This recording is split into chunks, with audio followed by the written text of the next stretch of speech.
All right, good evening. It's the Plympton School Committee meeting for Monday, December 18th, 2017. We're getting going just a little bit late here, but we are good to go now. We've got ourselves our quorum and all that. So welcome everyone. Just to acknowledge our visitor, Mrs. Walker, thank you for joining us this evening. We'll try and make it as painless as possible and probably as quick as we can, because I'm sure we all have plenty to do given the week that this is.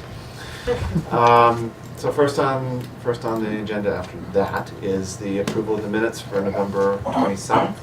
Did folks have a chance to take a look at those today? Yeah.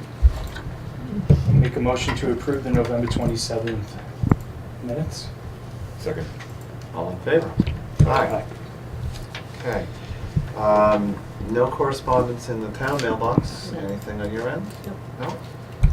No? Any new business for tonight? Nothing else? Okay. On to unfinished business, which it seems that's why it's unfinished. It seems like it's always unfinished. Anyways, I don't have any updates on the Dennett sign, and we're missing our CASA person, so that will have to wait for another month. Water treatment we talked about last time. We were working with the contractor and with getting some assurance from DEP so the contractor can give us some repricing. I do not have an update past that. We are only about 3 weeks from our last meeting. That said, I will look to solicit that update and provide an email to the committee about that.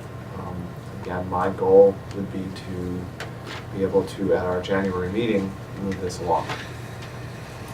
And from a time perspective, I think we would need to be moving it along if we hope to get it done in the spring. So more on that to come. Do we have anything else on playground?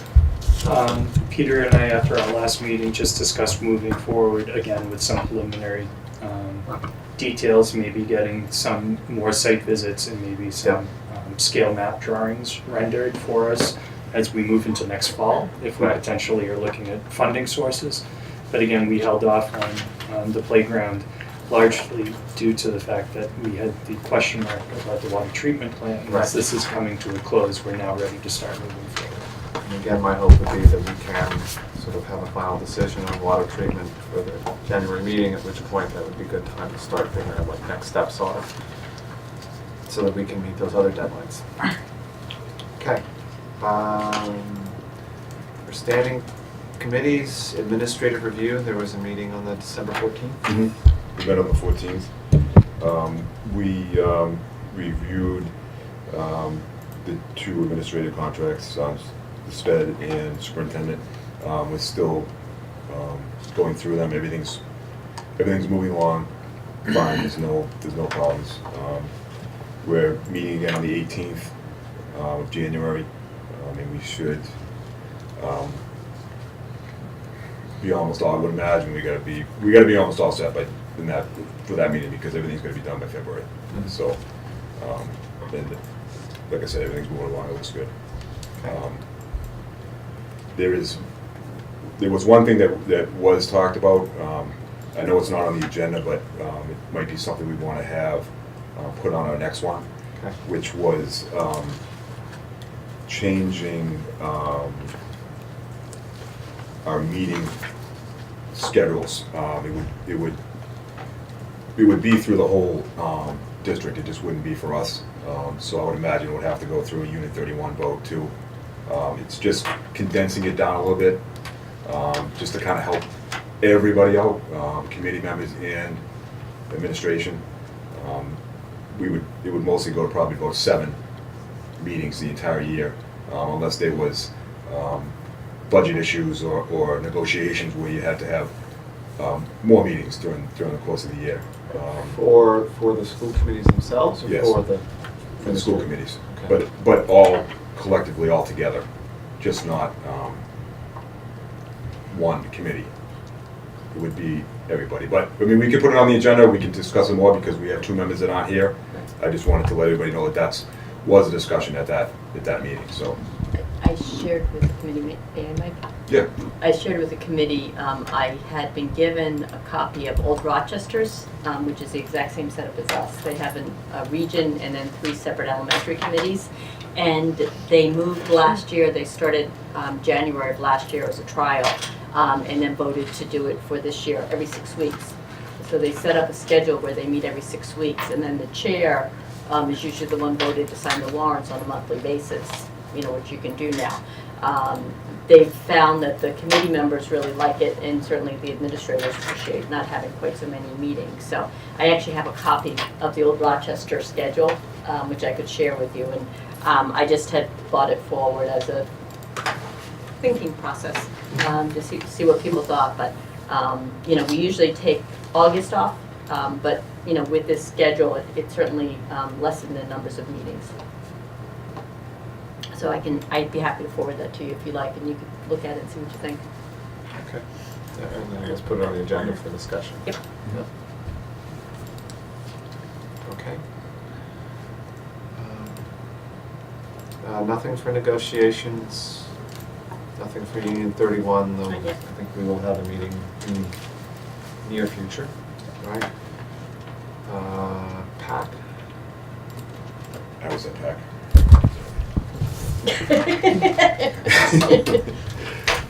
Key man this week. Hold on. Great group, that's for sure. Yeah. I actually enjoyed the first meeting. We did review the annual report. I have it if anybody wants to look at it. It was my first meeting, so I really didn't know what I was looking at with all the stuff. The one thing that did come up was the director, new hire. They're looking at a posting for that position in February, I believe around the 9th. End on the 9th. They're gonna post it on January 8th, I think, and end it on the 9th. It's gonna be about a 30-day posting for the new person. And that's basically all about what happened at PAC. There wasn't really anything pressing. There was a few new people there, so but it was good. I enjoyed it. Because their budget process runs just a little bit later, right? We're running for town meetings, they're running for the end of the year. Isn't that correct? Yeah. So I believe it is, that will yeah. come. You sure you don't have more for PAC? Because we get to go to policy next. No? Okay. Well, PAC did have some policies. I did not go down there, so. So we had a second meeting for policy on our policy redo. About as polite as I can put that. So we're continuing to move along with that. It's going to be a few more meetings at least to get through all of this. So we got through the big bulk, which we have for first read tonight. Last time, that's because those were the easier ones. We took another swipe at this past meeting, so there'll be another chunk coming up at our next meeting for a first one. This one come up for a second. Isn't that how we're gonna do it, or are you I gonna think I'll hold wait till we it? finish these. I think it might be too confusing. So you're gonna build this packet up a bit more? So if that's So- okay. I'm worried about having them having all the second reading as well as the first readings of another batch. I think it Okay. might, especially with budgets coming too. Well, I think it would be easier. That's fine. if Yep. that's okay. So more to come, and then I think we have some of the tougher stuff coming up that's sort of either all net new or sort of messy. Not as much fun. So to that end, we needed to do the first reading. Waive the first reading, vote to waive the first reading. Jason knows the vote. Okay. Just did it Thursday night, and then accept it as a first reading. Okay. With the actual reading. I'd like to waive the actual reading. Do I need to do the alphabet? Yes. I do. And you do it Can we well. waive the first reading first, please? And make a motion to waive the actual Actual reading of the policies. I second that. All in favor? Aye. So I make a motion to accept as the first read the following policies: ADC, BDD, BDE, BDF, BEDA, BEDB, BEDH, BIA, CE, CH, CHA, CHC, DKC, EBB, ECA, EFC, FA, GBA, GBEA, GBED, GBGB, GBI, GBK, GCF, IC/ICA, ID, IHAM, IHAMA, IHBEA, IJ, IJLA, IJOA, IJOB, IMG, JEB, JHD, JICH, JLCB. Do I have a second? Second. All in favor? I Aye. actually have some favorites in that list. Oh my goodness. Capital improvement. So actually, I did invite Steve here this evening because technology is a big piece of our building our budget as well as Marie. I wondered, would you talk a little bit about the phones while you're here, Steve? Sure. The phone system in this building is beyond antique in terms of technology. The last time they had to get it repaired, the company they called actually had to bring a tech out of retirement to come in and fix the phone system. It cannot be expanded. As we've started taking over some of the previous storage spaces to become offices, we can't put phones in there because we can't expand the system. Certain phones can't call out, and they haven't figured out how to program it to make them call out beyond certain areas. So overall, to put it mildly, it's kind of a ticking bomb situation where one of these days something's going to happen and they're going to say, oh, we can't get parts, or we can't find anyone who knows how to get parts to fix it. So our recommendation is that we replace the phone system with something that's current, something that comes with a warranty, something that has support for at least the next 10 years. We've done some research, and at Halifax and at Silver Lake, we went with a company called Vertical to replace the system. It is a full IP-based phone system. So wherever we have computers, we'll be able to put phones. There should be no major wiring needed. We might need to pull a new network cable to one or two locations. For example, in the kitchen, it's kind of awkward because the phone is, when you're inside the kitchen, the phone's on this wall. If she has to look at something on the computer to speak to the food service manager, she has to put down the phone, walk out, go to look at the computer. If she's trying to do an order and the phone rings, she has to get up, go answer the phone, come back, get the order, bring what she has. It's kind of a mess. The system that Vertical produces, again, full IP based, it will do nice features like allow the mailbox at the school to take more than one message, which the current one only seems to stop at one message. So if you have two kids out, you're kind of stuck at first. It does the email, voicemail to email, so that you can get the email, the voicemail mailed to you, so you can listen to it wherever you are. It has the ability to make your cell phone an extension on the system. So, for example, certain people like Mr. Benito, he could have that on his phone, and wherever in the building something comes in, he could answer his phone there. The other nice feature, which we wouldn't be buying a phone system for this, but it is nice, as we improve our internet connection, we can begin to drop telephone lines. So we'll be able to go down to 1 or 2 copper lines for the phones, and the rest will come in over the internet connection. And finally, one of the nice features is that will, as we tie the systems together, be able to give us 4-digit dialing throughout the district. So when Joy wants to talk to Peter, she can pick up her phone, dial 4 digits, and have his extension, which will also work to saving us cost on phone time, because it won't be using phone lines, it'll be coming through the internet. Right. And we put that on the capital plan last year. I believe you did. And I'm pretty sure we It put it on for was this year. originally on the capital plan. I think other things took priority, which is Right. understandable. So I guess the question is, do you wish it to remain on the capital plan, or do you wish us to put it in the budget, and then if they choose to remove it, if they ask us to?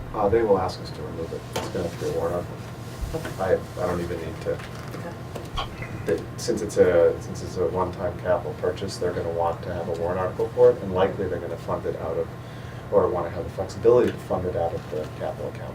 Okay. So I think that would be the way I would recommend to do that. So when we have our budget meeting, we'll present it. Yep.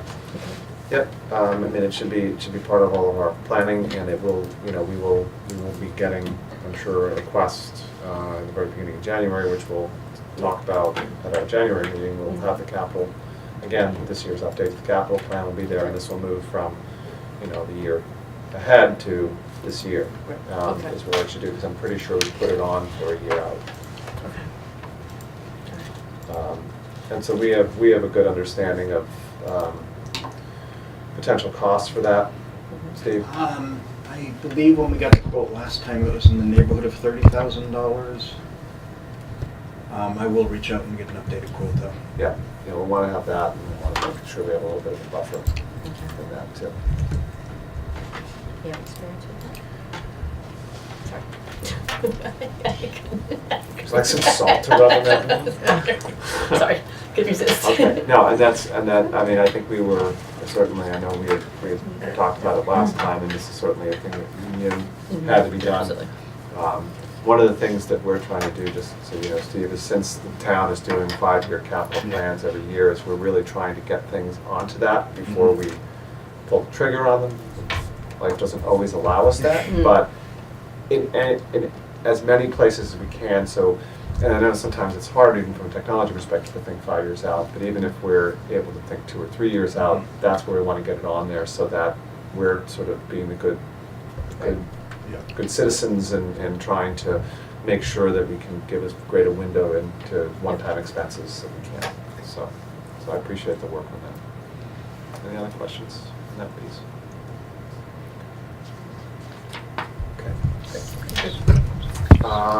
Legislative? I have compliments for the Commonwealth of Massachusetts. So in light of what's happening in Puerto Rico, the Commonwealth of Massachusetts has said that they will accept with reciprocity any teacher who's been displaced from Puerto Rico and resides in Massachusetts for the next 2 years without having to take the MTEL. They're also doing some things in higher ed. They're offering in-state tuition potentially to displaced students as well for higher education. The other thing is just signed into law is the undoing of English immersion as the only way to teach students who are now identified as ELLs. Given back to school districts and teachers and buildings is the opportunity to use that method or to also use bilingual education. So 15 years ago it was a state ballot initiative, lots of money came in from out of state, and we eliminated bilingual education. I'm proud to say that only one single legislator in the entire state voted against this ability to differentiate for our students and give them exactly what they need. Give those choices back to the educators. No single signature warrants this month, so we can move on to the principal's report. Peter wasn't feeling well, so he wasn't here this evening, but he did just give us a quick update. There are currently 204 students, which I think is the same number as last month, but memory serves me correctly. On the 19th, which is tomorrow, my son's birthday, grade 6 honor roll breakfast. The holiday break is December 23rd through January 1st. I'm sure we're all looking forward to that. January 2nd, school reopens, and our next school committee meeting is January 22nd. Great. No update from CASA this time around. So that puts us to Christine. I'm here. Okay. On tonight's financial, there are very few issues that we've been doing pretty well this year. We're doing okay. Just a couple things that I want to bring to your attention, and keep in mind there are very few changes since last month. On page 1 of the detail, 2/3 of the way down under professional development for tuition reimbursement. Christine, can you just hold a second, because that came in a separate attachment this morning. Yes. These guys are Okay, good? we're good. Okay. right. And I was going to say in your package tonight, but no, it's in your laptop or Chromebook tonight. Yeah, we're trying. We're pushing forward here. Yeah. We'll make the transition. We'll make it work. So on page 1 of the detail, about 2/3 of the way down is the tuition reimbursement accountant. That's been in deficit for quite some time. We have a lot of younger teachers taking advantage of the tuition reimbursement. We'll be increasing that next year. Yeah, we've increased that to 8,000 for next year, as of right now. But we're just keeping an eye on that and watching the activity that flows through. The next area I wanted to mention is on page 3 of the detail, near the bottom. It's the special education contracted services. I'm sorry, no, under transportation under special education. There's a deficit of $579. That's where they've kind of been for a while. That's what they're projecting will be at the end of the year based on the students that we have right now and their transportation needs. So long as nothing significant changes, that's where we expect to be for the end of the year. And then the only other thing I wanted to mention is on the final page for the out-of-district vocational students. We are projecting a surplus of $105,000 right now. We had budgeted for 8 spots, only 5 of those students attended. That's where we are right now. And then looking into 2019, 3 of those students will be graduating. So we'll have 2 students for next year, plus those students that we learned of that are applying for next year. So that's it for right now. Are there any questions? Thank you for listening. Great. I've prepared a PowerPoint that will give you an overview of special education from a financial perspective, as well as from an operational perspective in terms of the programs that we currently have and where I'm hoping that we can expand programming. And I apologize for folks that have been through this presentation now a few times, so you can probably get it for me if you like. So I just began with an overview of what special education is, and as the committee knows, special education is specially designed instruction to help level the playing field for students that have disabilities. And the state has given us the responsibility of identifying whether or not a student, a child has one or more of the following disabilities. So the special education teams in our deliberation process, the first question that we ask is whether or not a child has one or more of the following disabilities. And then to continue the conversation, we ask if the student is making effective progress, and if they're not making effective progress in school, is it a result of the response that they're having to one or more of the following disabilities. And if we see that connection, then we start the next conversation, which is, does the child require specially designed instruction to help access the curriculum? And then what that specially designed instruction looks like is articulated in the format of that IEP. So what I wanted to do for you this evening is to outline for you what the special education services look like from a profile of the entire region, but to also highlight Plympton in particular for our audience tonight. So you can see from FY 15, 16, and 17, the totals are at the bottom there. And we've roughly been within the same range over the last couple of years. We are currently at 641 students that are receiving some sort of specially designed instruction via their IEPs. For the town of Plympton, you can see across from the 3 years that we're currently at 47 students that are receiving special education services, but the numbers have gone down slightly, but for the most part, it's still within that same range. So in your packets, you'll have a breakdown of each of the communities for Halifax, Plympton, and Kingston. And I wanted you to have that as a reference point, but speaking specifically about Plympton, I've outlined for you the number of students receiving special education services in the different types of placements that our students receive. So for FY 17, there are 31 students in the brick and mortar of this building that are receiving special education services. There are 8 students that are from Plympton that are in our integrated preschool program based in Kingston. We have 5 students that are in one of our substantially separate programs that are also based in Kingston between the elementary, Kingston Intermediate and elementary buildings, which I'll speak to in just a moment. And we have 3 students in the town of Plympton that are currently receiving services in out-of-district placements. So you can see what the total of that looks like for Plympton. And again, for comparison's sake, I've given you the opportunity to take a look at Kingston and Halifax as well. I can. So for Kingston and Halifax, I broke down on the bottom there private, public, and collaborative placements. I did not do that for Plympton because the number was so small. I felt that was a little bit too identifiable. It happens for Plympton. It does. Whether it be this or it be the testing.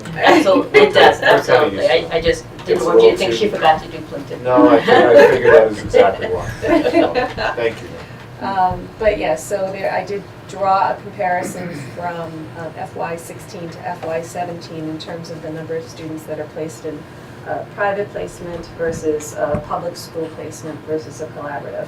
When it comes to our collaboratives, we, as you know, our members are Pilgrim Area Collaborative, but there are 3 other collaboratives that are in our catchment area that, based on the type of program that they offer, and the services in particular that we're looking for, I could make a referral to any one of those. So that is Reed's Collaborative, North River Collaborative, and South Shore Educational Collaborative. Those are the other collaboratives. In terms of the public, when we talk about that, it could be an area school district that happens to provide a program that, for one reason or another, we're not able to provide here within our communities. So Plymouth Public Schools, Marshfield Public Schools, Duxbury, East Bridgewater, any one of those area schools, if they have a program of a specialty that we're not able to meet, then we could potentially tuition students into those programs. As a matter of point on that, once our programs become more established, we will also have that opportunity to tuition students into our programs as well. So any questions on the profile for special education services for the region? What I wanted to do for you next is to outline tuition and transportation costs. Those are 2 of the key areas that when asked to prepare the budget, I look at tuition, transportation, and contracted services. So I wanted to highlight for you just some historic perspective for where Plympton has fallen over the last few years in terms of out-of-district tuitions, and that's what ODP stands for, out-of-district placements. And you can see that, you know, interestingly enough, for FY18, we're pretty much right where we were in FY15. So we had a little bit of an increase in FY16 and 17, but we're definitely showing a reduction in out-of-district tuitions. Similarly, we've seen a reduction in out-of-district transportation as well. So that's good news. I think the important thing for the folks perhaps, watching this is just to look at the variability, not just for Plympton, but Halifax jumps out as pretty severe. Yes. This isn't because Halifax is doing something wrong or different. This is the problem with this space as far as budgeting. And we've been very lucky, even though we did absorb a $100,000 difference in 15 to 16, we've been very lucky lately to be able to have, it's just luck. We've been lucky with the budget. And you have to provide the services that are needed for the students. And as a result, this becomes difficult for us to deal with, and we've been very lucky to return monies for, I think, pretty much the entire time that I've been on the committee. But I know right before that, there were years when we ended going up a couple $100,000. And I think that's where you can look at the Halifax numbers particularly, although you look down, Kingston had it too, it jumped up. And it's just the way it is, and it's why it's both tuition and it's transportation. Transportation tends to be a little less extreme, but it's just to keep doing it. I know we say it every year, but I'm going to keep doing it because we're not always going to have that ability. We're here to serve the students that are presented to us, and that's what we do. And it's an excellent point that you're making, and in fact, Joy came to me earlier today to ask for budget numbers for a particular town, and the only thing I can do is give you what the numbers look like today. And this has probably, I'm sure it already has changed since I put this PowerPoint together, but this is just a snapshot of a moment in time. And it is variable. It could increase, it can decrease, but this is what it is at a particular moment. The next slide, now that we've kind of reviewed what the tuition and transportation costs look like, I wanted to highlight for you some avenues for offsetting some of those costs. And one of the primary opportunities that we have is through circuit breaker. And I can go into detail, but I have the sense that folks sort of understand what circuit breaker reimbursement is. The state has given us a foundation amount of just over $43,000. So essentially they've said any school placement that is $43,000 or less, then the communities should be able to absorb. Anything beyond that $43,000, they will give us a percentage of the difference, okay? And that percentage varies year to year. I've seen it as low as in the 40s. I've seen it as high as maybe 70, 72. And we never know what that's going to be. It all depends on how much revenue the state has and they're able to reimburse us. So what I've done for you here is shown you what the foundation limit has been for FY15, 16, and 17, and for Plympton to show you what the total claim that I report to the state, my net claim of any tuitions that, again, exceed that foundation of $43,000, and what the anticipated reimbursement rate is. So for Plympton, we are anticipating just over $78,000 for the claim that I made for June FY17.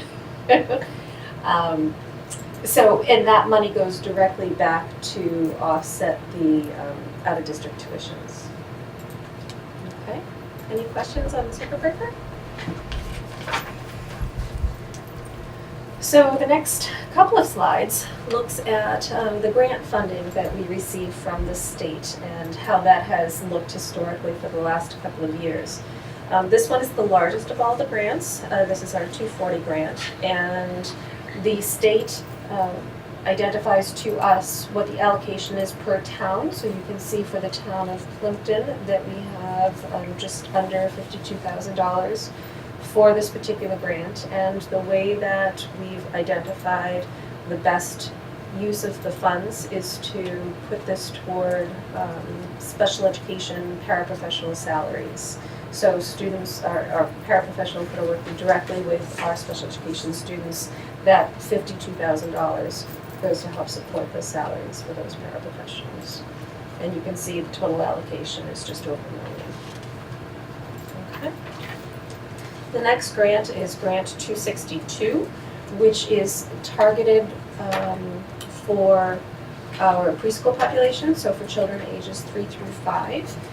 So it's a much smaller grant, but you can see what I really wanted you to notice here is that FY15 and FY16 we were up to about $45,000, and now we're just over $25,000.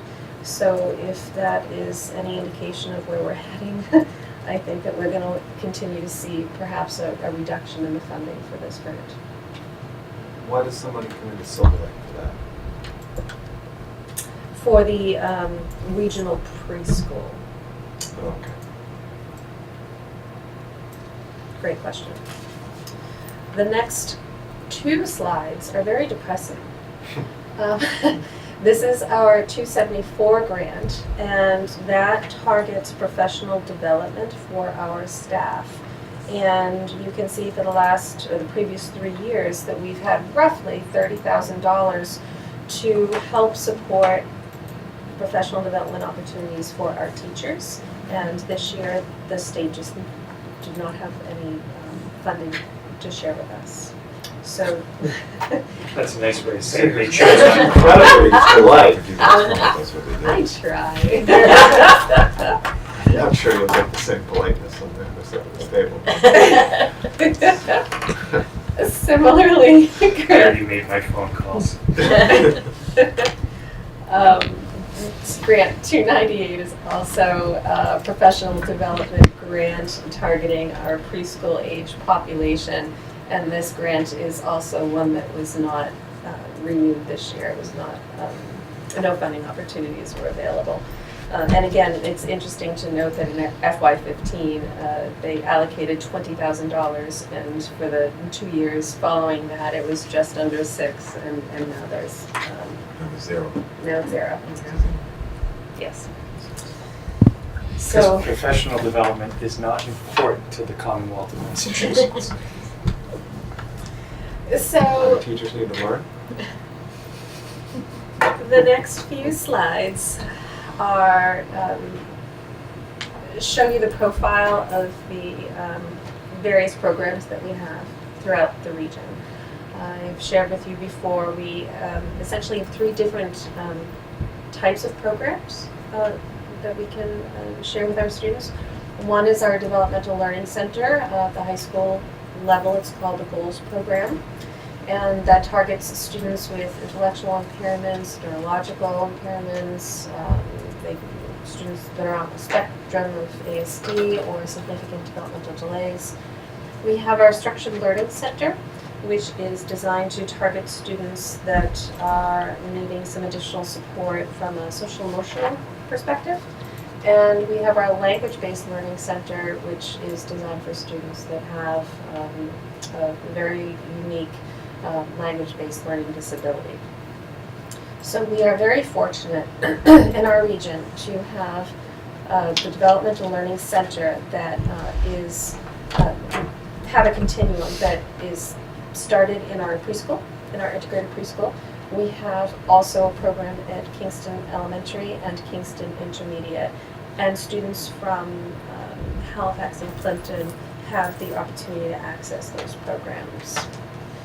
We also have a version of this program in the middle school and the high school. As I said, the high school program is referred to as the GOALS program, and what I am really excited to share is that I believe now is the time for us to continue this program to an 18 to 22 population of students. So historically, we've graduated maybe 1 or 2 students a year from our high school GOALS program. And then from there, the students can access either the North River Collaborative has a very strong community vocational program, the ICE program that gives access to our students to Bridgewater State, so they can take a course on campus with one of our educational coaches that accompanies them to campus. This year, when I look at the numbers, we have approximately 4 to 6 students that are ready to graduate from the high school GOALS classroom, and I really do feel now is the time to create that 18 to 22 program. So what I would be looking to do is hire a rehab counselor, a vocational rehab counselor that would spearhead the program. That we can service these 4 to 6 students, and as I looked a couple of years down the road, the following year, 2019-2020, looks to be about 8 students, and then the year after that, we're looking at 9 or 10 students.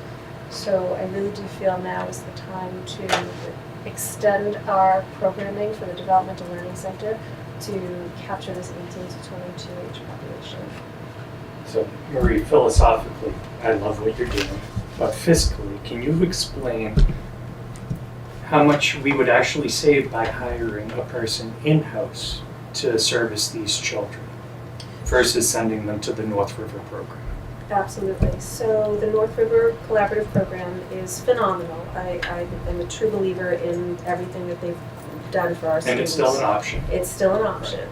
And fiscally speaking, the North River Collaborative program is $30,000 per student. Actually, it's more like $32,000, and then it's an additional $15,000 for transportation. So fiscally, we're talking about a sizable amount of money. The other part that we're talking about is geographically that the North River Collaborative Program for students to access this type of service, it's more toward the 24 belt, if you will. It's more toward East Bridgewater, Brockton, and so the community sites that our students are embarking on are well beyond the geographic catchment area for them. So even though our students are gaining such wonderful experiences, they're actually to a point where they're employable and people are wanting to offer them positions, paid positions, but they have no means of getting there on a regular basis. So if we can do something that's closer to home for our students, the greater the likelihood of them being able to sustain that employment after they leave us.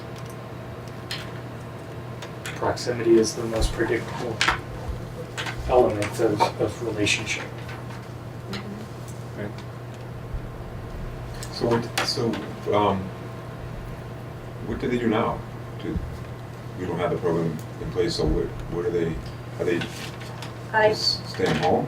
No, we tuition, a few of our students are participating in the North River Collaborative Program. Okay. And again, they're doing very, very well, and actually, I was referencing them when I was talking about their employability, that they've actually been offered, two of our students have been offered positions, but now it's that whole conversation about once they turn 22, how are they going to get there? So they either are accessing the North River program or they're accessing Bridgewater State University under the ICE program, which is grant funded. And as my previous slides just showed, we never know from one year to the next how solid the grant funding opportunities are. Right. And then they work, right? Mm-hmm. Yeah, because I mean, in my old job, I had a lot of folks, and I mean, they always came to work. They were great, you know. And I think it's about building capacity within our home communities, within the towns of Plympton, Halifax, and Kingston. What people have to understand too is that, you know, these are members of the community. So you just can't ignore the cards that they were dealt.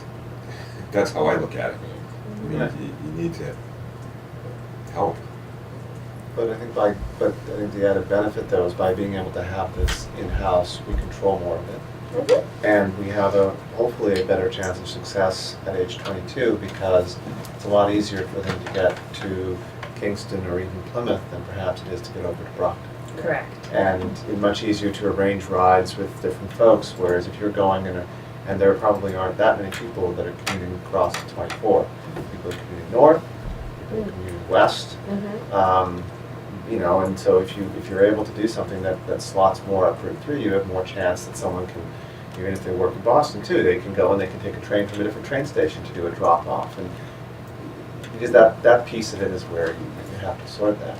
Not to mention the fact that if we're controlling it, you know, we're not paying tuition to somebody. We can leverage not only the specific resources we're getting, but other resources even within Silver Lake that could help support, which is great. Yes. Yeah. So I'm very, very excited about this opportunity. So you're looking to get the ball rolling on this for 18? Yes. Yeah. For the fall, yes, Right. absolutely. So you can get it sort of up and running because you have a larger population coming the following year. Correct. Correct. I think now is the perfect time to create this program. And we've had many conversations with the high school. We've walked around the building. We believe that there is adequate space to host the program. I'm just really super excited about what we're doing. And there must also be evidence to being able to keep them within the community that they've been in too, Mhm. from a success perspective versus now you're leaving everything that's been familiar for these 4 years and you're moving on to something brand new, which can be exciting, but when you're dealing with, you have other things to deal with, keeping that similar is going to have, I think, a better chance of success. And again, keeping our students within our home communities is really key. Our students need to know how to access the registry of motor vehicles. They need to know how to access the Department of Developmental Services. They need to know how to access these local resources and Social Security and having services that are in this geographic area can certainly help to promote their independence. Right. Excellent. So yes, so I'm very, very happy to share that. And we're also expanding our other programs. As I said, we also have the Structured Learning Center, which looks to support our students that have some challenges from a social emotional perspective. I've looked at the student population and looking at Kingston Intermediate. We're expanding now to the middle school. I'm anticipating in 2019-2020, if the program continues, as I suspect it will, then we'll also be looking to expand that to the high school. And I just wanted to put that out there for folks so they can see how the programs are growing and expanding, and the time that we're taking to make sure that we're doing this with fidelity. So not next year, but the following year, I suspect the high school will be ready to open its doors for a Structured Learning Center. Our Language-Based Learning Center is in its second year at Kingston Intermediate, and it's going very well and very strong. We're having students now that are graduating up from Kingston Intermediate up to the middle school. So going into next school year, we will be looking to expand our current offerings for the Language-Based Learning Center. And I anticipate in 2019-2020 that we'll be having that conversation for the high school to expand that program there as well. Any questions about the programs?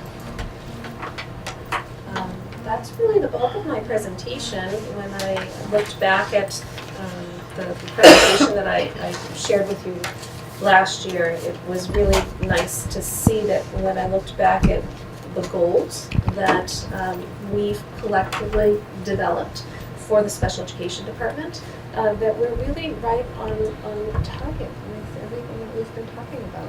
We're consistently moving in a good, solid, positive direction, and I thank you for your ongoing support for the program offerings that we have for our students.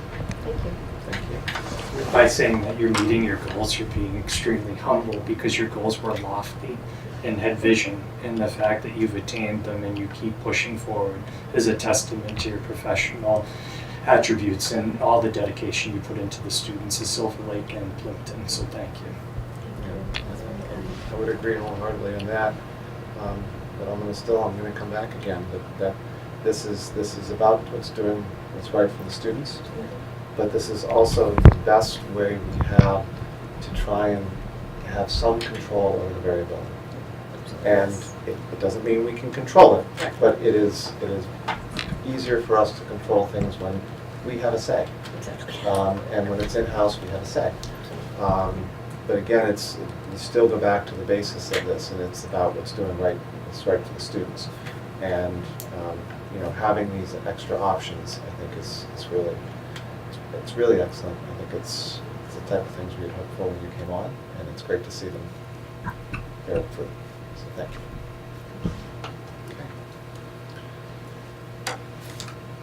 All right. Oh, now we have our budgets? All right. Well, talk about big numbers here. Let's keep going then. Okay. Thank you. So in terms of our budget discussion, I wanted to let you know at this point, I have met with Steve, and he's going to talk a little bit about some of his updates for technology with the budget. I've had a meeting with Pete, and we went through the budget from his perspective, and excuse me, I met with Melissa Farrell talking about curriculum, and she did a presentation in November. So what I wanted to do as we're building the budget is to sort of remind you of the pieces that make up our budget.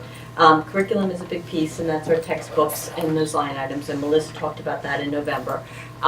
This month we had Marie come in to give you the special ed portion of our budget, and Steve will give you the percentage of technology. The other pieces of the budget, which are the largest part, is staff. and staff runs probably about 80% of our budget. And Christine and I are spending tons of quality time together, working our way through to make sure we have all the correct numbers for that.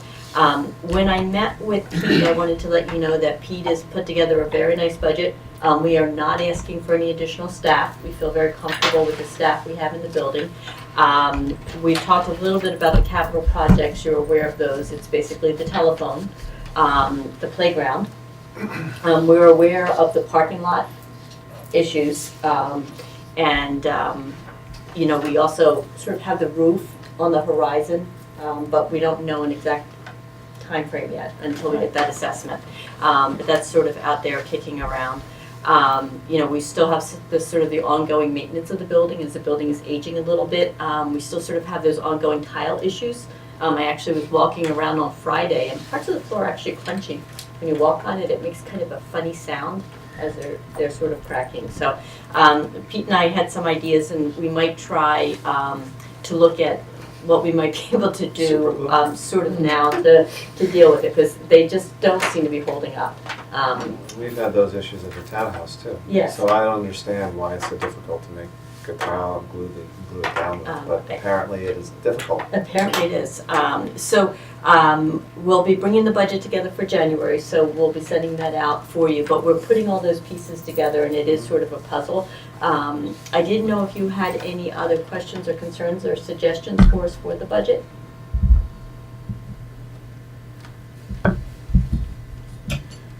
No, I mean, I think just, I mean, to the extent that any of these items we expect to go outside of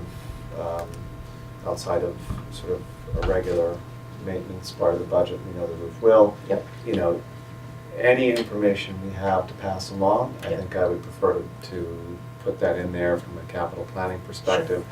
You know, I know that we're waiting for a warm day to be able to do some of that imaging that they need to do for the roof, so that may put us well. A very long time. Yeah, well outside of being able to put on the capital plan, but my plan would be to still speak to FinCom about that. And I would look to amend the planning, even if it's in May or June, just so that it's there on record that, you know, we think it's 5 years or 7 years or 8 years or 3 years that we need to do some work, or it's in a year we need to do this amount of work, and then we have a full, you know, replacement at this point in the future, and what that means. I really want them to have a good picture of that, because you know, there's lots of other things going on. We're trying to build the police station, and you know, at some point they're doing the study with the fire department, and that will help inform what else needs to happen there. And this roof will be a big ticket item regardless. Even if we're able to get some funding, it's still going to be a big ticket item. And I don't see us having huge windfalls of tax revenue. So I agree. it has to be all sort of planned there. Sure, absolutely. So we'll present in January. I know that the Finance Committee will be inviting us at some point. I haven't heard a date yet. I assume you haven't either. I expect we will get, typically we get the packet from them in very early part of January. Right. And then they will be scheduling that in the late part of January for us in February and March. I mean, probably March, I would think. I also wanted to let you know that the programs that Marie is talking about developing will be in a revolving fund. There'll be a revolving budget, so it won't be increasing Silver Lake's budget. What it means is the cost of the staff, the cost of the materials, the cost of whatever is needed to run the program will be directly billed to the children attending the program.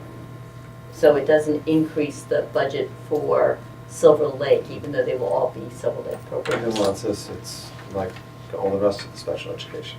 Basically, yes. So we do have some programs in Silver Lake that are funded through Silver Lake, Right. but adding these programs, we're going to have them as revolving, mainly This because, is more like just going to North River. basically, so but we instead you're can getting the control bill. the cost to your point for going this way. And also, it won't be increasing the Silver Lake budget, because I think that is viewed differently when we increase the Silver Well, Lake it budget. really isn't the Silver Lake budget. Right. I think I agree wholeheartedly. I mean, it should be sitting on in where it sits, and it is another option, and it should be billed the same way. And Marie's done a fantastic job of doing a lot of research, so we're all very excited about some of these new programs going forward. Great. So I invited Steve to join us, and maybe could you just update us a little bit on what you're going to ask for with technology? As you may recall, last year you got the nice handout with the 4 columns and the different categories. We'll be printing that or sending it out once all the budget numbers are finalized. For now, though, I've got my initial requests in. Again, there are 4 main categories. There's school management / curriculum software and subscriptions. And that area is the one area of the tech budget that is gray as to whether it's really technology or not. But because we order for 4 districts, it's much more cost effective to order everything as one subscription than ordering 4 separate subscriptions. Right. In that category you have, for example, Power School, which is the school management grading software, Alert Solutions, which is the communication piece that sends out the notifications, and also allows us now to send out the report cards via email, which is a major cost savings on both postage and printing. Snap, which is our nursing software, the library management software, things like that. That's staying pretty stable. I think it increased about $500 from last year, just on increases in costs. Technology management, software and subscriptions, that's where we get into more of the backbone. That's our antivirus software, that's our firewall threat management system, that's our licensing for our Microsoft software. And that's our interconnect connection. And that's the one area of the budget that saw a major increase because we've hit the wall on our Comcast business class modem. Right now we're paying about $2.99 a month, and we're kind of killing it every day. It's just going, no, I can't do this. I'm made to handle 40 to 50 and you're asking for a whole lot more. So we're going to see an increase pre-E-rate cost of from $2.99 a month roughly to approximately $1,200 a month. The nice thing though is E-rate does cover between 40 and 60% of that depending on our free and reduced count and where we fall in this year's formula. Supplies and repairs. Wait, Steve, in that capacity will also help the voice over IP. Absolutely, that will tie in to allow us to do more phones over the internet as well. So we should start seeing cost savings on the phone lines. So, If we change to the new system. so the Comcast it's $2.99. It's going to what was the $1,200? Approximately $1,200 So a month. then, but then you said something else. E-rate. E-rate. Oh yeah. So then, where does that bring it at? Any idea? Well, if we get a 40% reimbursement, it would be roughly $500 a month. So our increase would only be $700 and not $1,200. If it's 60%, then it would be a lot nicer. But we need this anyways because We need this. we're It's like saying, Yeah. okay, I'm going to shut off half the power in the building, and we'll make do with half of what we need. Well, and the other aspect of this, John, goes back to 4 years ago when we first joined the committee and we were talking about making this school a 21st century school Right. where children could access the internet Yep. on computers, on laptops, on tablets. And since we've been on the committee, we've also started testing using that technology as well. And I don't think that any time in the rollout from the technology perspective that we felt the major crunch or hit budgetarily. Right. It's been done very judiciously in small increments along the way, and this is just the next hurdle to get over. And again, this number might sound large in percentage increase, but in dollars and cents, what this building can do now versus what it could do 5 years ago is light years advanced, and we are a 21st century school. Yeah, and I think that we are also going to see those offsets. I mean, we're moving, and the phone, the phone will get done. If it doesn't get done this year, it's going to have to be done next year because all of a sudden the phones just completely stop working. So I mean, there's definitely a criticality to this, but it also gets you to that point where you're able to do the job better. And when you talk about the phone ringing through, I mean, my office phone rings here. I can choose whether I answer it or not, but for Peter to be able to pick up the phone anywhere in the building, it's a great thing. And I would assume also the phones are probably going to start jumping on the Wi-Fi too. I mean, that certainly happens at home. My phone runs off my Wi-Fi. And that's an increased thing, and the cell service here is okay to horrible depending on what exact corner of the building you're in. Exactly. And what carrier you have. So it's all that whole development piece, and yes, it's some more money, but we're getting a lot out of that, and we're not restricted in what we do with that.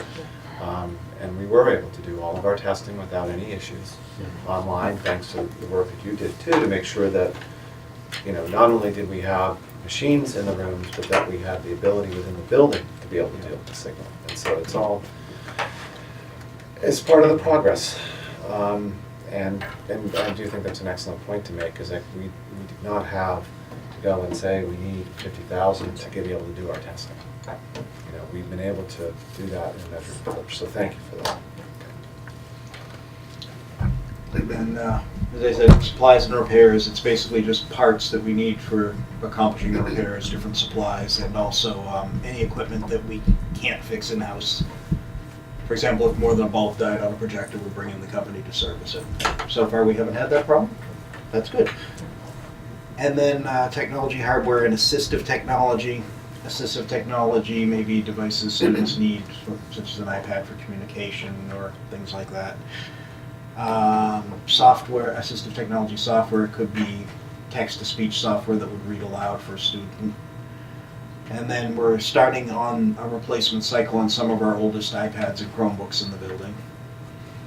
And we did also put in for replacement of, I believe in this building, it's 6 wireless access points that are past the end of their supported life.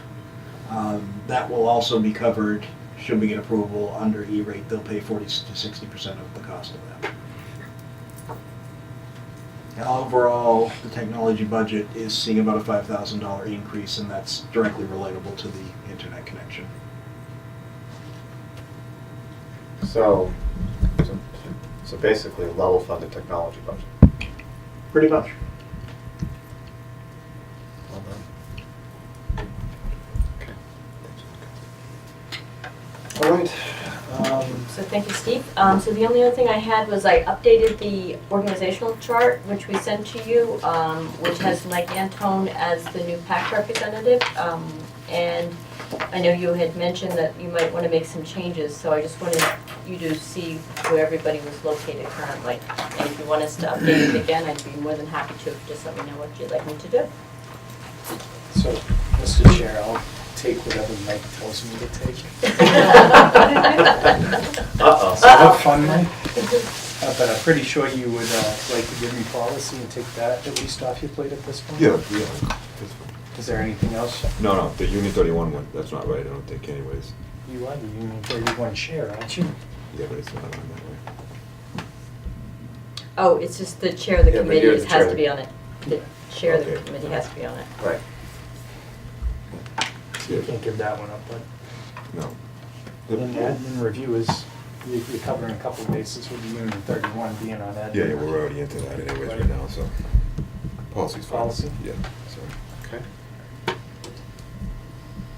I'm more than happy to take that off his plate in light of his accommodating by having to step down for PAC. And you can punish him later when we get closer to negotiations if you decide to jettison that to him too. See how nice he's. Actually, I didn't mind being on the negotiation. I think that's what's, so.